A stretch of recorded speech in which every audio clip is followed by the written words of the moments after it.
जय शिवराय। आज आम्ही आलो आहे छत्रपती संभाजीनगर जिल्ह्यातून महाराष्ट्र गुजरात बॉर्डरवर असलेला नाशिक जिल्ह्यातील बागलाण तालुक्यातील महाराष्ट्रातील सर्वात उंच साल्हेर गडावर। आणि आजचा आपला ट्रेक चालू होतोय साल्हेर गडावरती।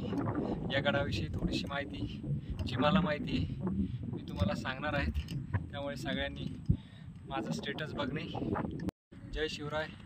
आज आम्ही आलो आहे छत्रपती संभाजीनगर जिल्ह्यातून महाराष्ट्र गुजरात बॉर्डरवर असलेला नाशिक जिल्ह्यातील बागलाण तालुक्यातील महाराष्ट्रातील सर्वात उंच साल्हेर गडावर। आणि आजचा आपला ट्रेक चालू होतोय साल्हेर गडावरती। या गडाविषयी थोडीशी माहिती जी मला माहिती आहे मी तुम्हाला सांगणार आहे, त्यामुळे सगळ्यांनी माझा स्टेटस बघणे।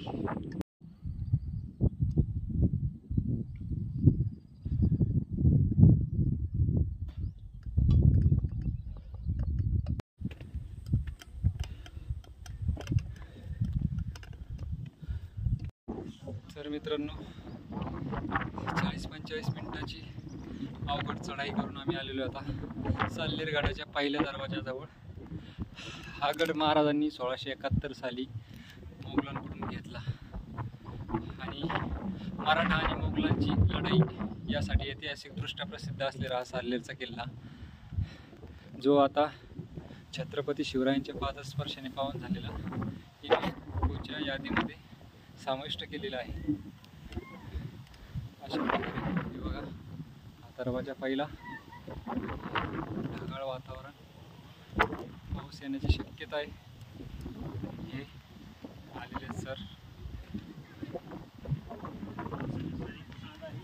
40 मिनिटाच्या चढाईनंतर हे सर पण आलेले आहेत आणि इथून पुढे आम्ही आता गेल्यानंतर सांगू मध्ये।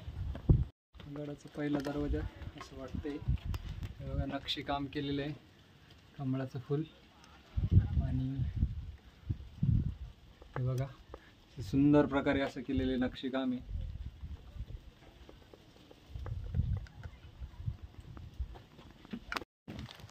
समोर ही तटबंदी आणि हा समोर आलेला दुसरा दरवाजा। आणि हे बघा हे पायथ्याला असलेले हे मंदिर, जे आम्हाला झाडांमुळे दिसत नव्हतं खाली, दिसतंय का? चला, पाऊस चालू झालेला आहे, पाऊस नाही दिसतात।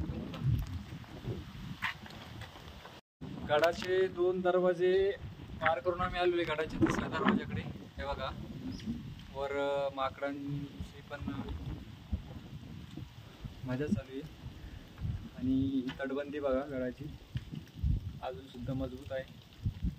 आणि गडावरचं दुसरं हे बघा समोर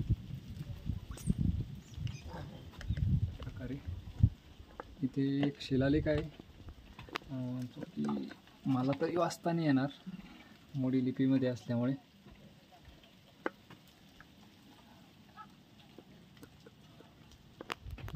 हे गडाच्या दरवाजाचं असलेलं इकडनं। चला आता पुढे।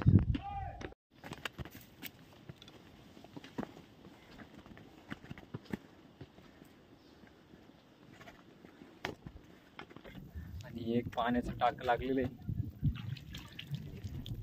पाणी पिण्यायोग्य तर नाहीये पण थंडगार पाणी आहे। बघा मोठं टाक आहे पाण्याचा आणि समोर अजून त्यापर्यंत आम्हाला जायचं आहे अजून।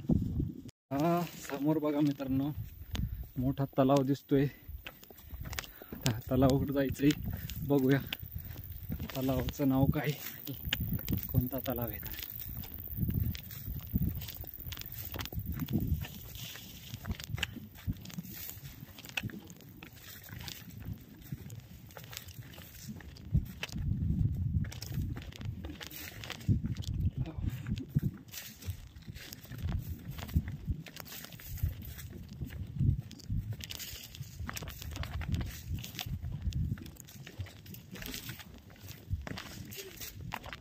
मंदिर आहे। तलावाचं नाव आहे का? एक तलावाचं नाव नंतर आपण शोधून सांगूया. तर सध्या तर ते कुठे काही दिलेलं नाही आहे. या गडावर गंगासागर तलाव पण आहे, बहुतेक हा तोच असावा किंवा मग वर असेल. आणि हे बघा, या गडाला भगवान विष्णूचा अवतार म्हणजे परशुराम यांचा एक इतिहास लाभलेला आहे. आणि त्यांचीच आई म्हणजे रेणुका माता यांचं हे देऊळ.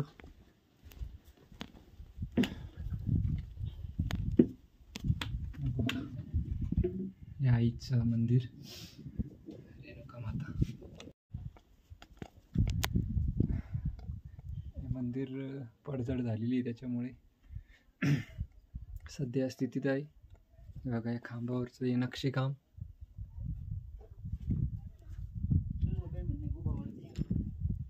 बहुतेक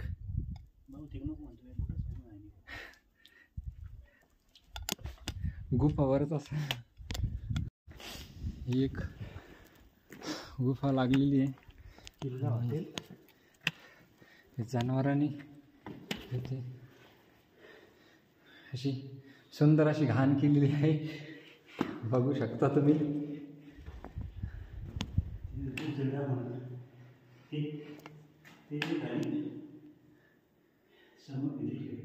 नाही हे बघा समोर अशी आपली विकृत काय म्हणतात त्याला, विकृत मनस्थितीचे लोक जे असे गडावर आल्यानंतर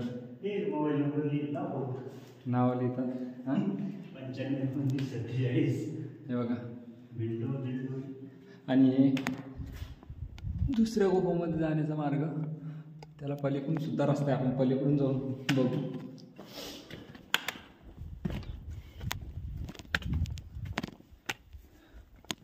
हे बघा अजून एक आहे.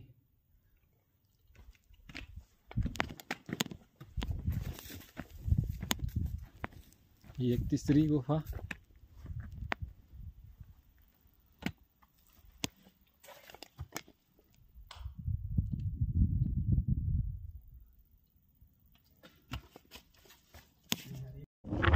अडीच तासाच्या चढाईनंतर आम्ही आलेलो आहे साल्लेर किल्ल्याच्या माथ्यावर.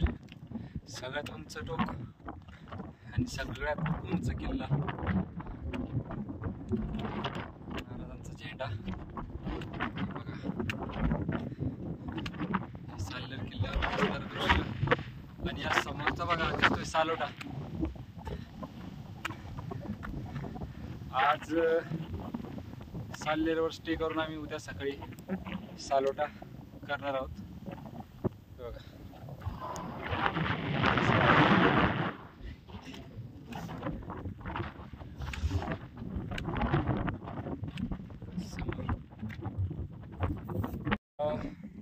मी आलोय आता साल्लेर किल्ल्याच्या सर्वात उंच टोकावर.